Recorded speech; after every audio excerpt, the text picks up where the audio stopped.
मैं आपको आज एक ऐसा तरीका बताने जा रहा हूँ जिसका यूज़ करके तुमसे पहले लाखों लोग मिलियनेयर्स बने हैं और काफ़ी तो बिलियनेयर्स भी बने हैं, जैसे वॉरेन बफे और रिच डैड पुअर डैड के ऑथर रॉबर्ट कियोसाकी।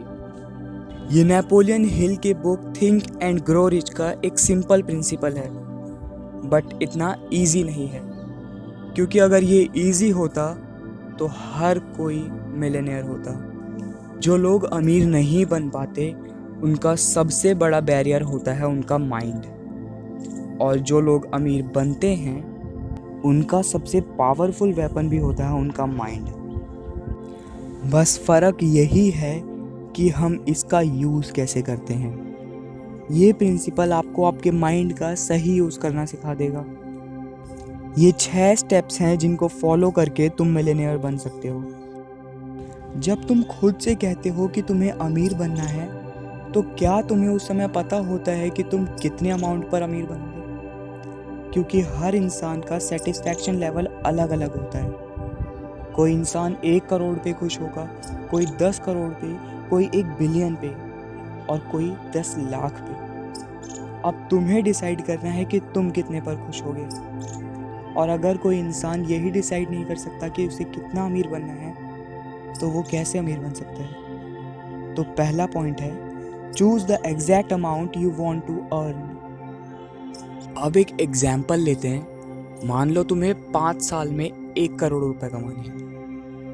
क्या लगता है, अचीवेबल लग रहा है ना?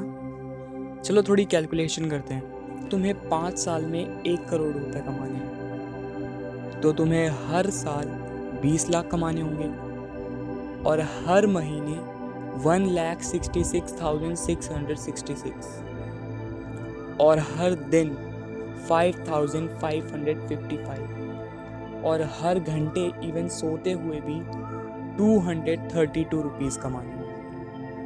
अब थोड़ा मुश्किल लग रहा हो, नहीं? क्या ये अचीवेबल है?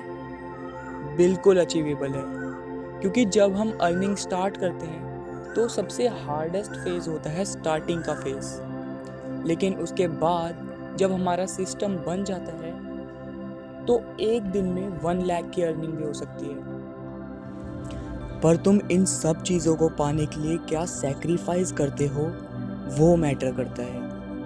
क्या तुम दिन भर इंस्टा चलाना छोड़ सकते हो? क्या तुम अपना टाइम वेस्ट करना छोड़ सकते हो? क्या तुम अपना टाइम सही जगह लगा सकते हो? अगर लगा सकते हो तो कितनी देर लगा सकते हो? अपने टाइम को वेस्ट ना करना और सही जगह इन्वेस्ट करना, ये मैटर करता है। So second point is, write down the points what you can sacrifice to earn this, because nothing is free in this world. अब तुम्हें अर्निंग तो करनी है, पर कब तक? तुम पूरी लाइफ तो अर्न नहीं कर सकते। तुम ऐसा तो नहीं चाहोगे कि जब तुम बूढ़े हो जाओ और चलने की हालत में भी ना हो तब तुम्हारा गोल कंप्लीट हो। तो तुम्हें एक टाइम लिमिट सेट करनी चाहिए, जितने टाइम में तुम्हें अपना गोल कंप्लीट करना हो। अब ये टाइम लिमिट 1 साल की भी हो सकती है, 5 साल की भी हो सकती है, और 10 साल की भी हो सकती है। ये डिपेंड करता है कि तुम कितना सेक्रीफाइस करते हो। तुम जितना ज़्यादा सेक्रीफाइस करोगे, तुम्हारे गोल उतनी जल्दी कंप्लीट होने के चांसेस होंगे। थर्ड पॉइंट है, set the final date to complete your गोल।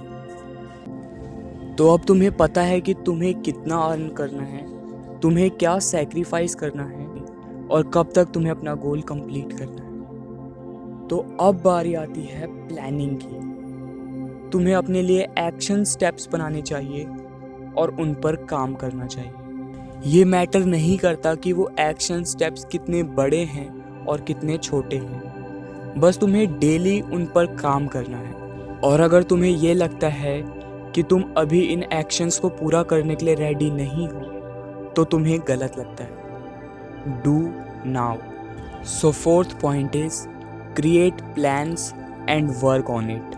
अब तक हमारे जो 4 पॉइंट्स हुए हैं, ये तुम्हें किसी पेज पर लिख कर रखने चाहिए, और यही है हमारा 5th पॉइंट, क्योंकि ये रिटन पेज तुम्हारे लिए ऐसा कमिटमेंट काम करेगा और तुम्हारे गोल्स तुम्हें याद दिलाएगा। अब 6th पॉइंट, ये पॉइंट सबसे इम्पॉर्टेंट है, क्योंकि ये पॉइंट तुम्हारे माइंड को प्रोग्राम करेगा रोज एक्शंस लेने के लिए। पिछले पॉइंट में जो तुमने पेपर रेडी करा है, जिसमें तुम्हारे गोल्स लिखे हैं, वो तुम्हें दिन में 2 बार रीड करना चाहिए। पहला, जब तुम सुबह सो के उठते हो तब। दूसरा, जब तुम रात को सोने जाते हो उससे पहले, क्योंकि इन दोनों टाइम पर हमारा सबकॉन्शियस ब्रेन सबसे ज़्यादा एक्टिव होता है। ये थे नेपोलियन हिल के कुछ सीक्रेट्स जो तुम्हारे माइंड को रिच बनने के लिए प्रोग्राम कर देंगे। सो बेस्ट ऑफ लक और टेक एक्शंस।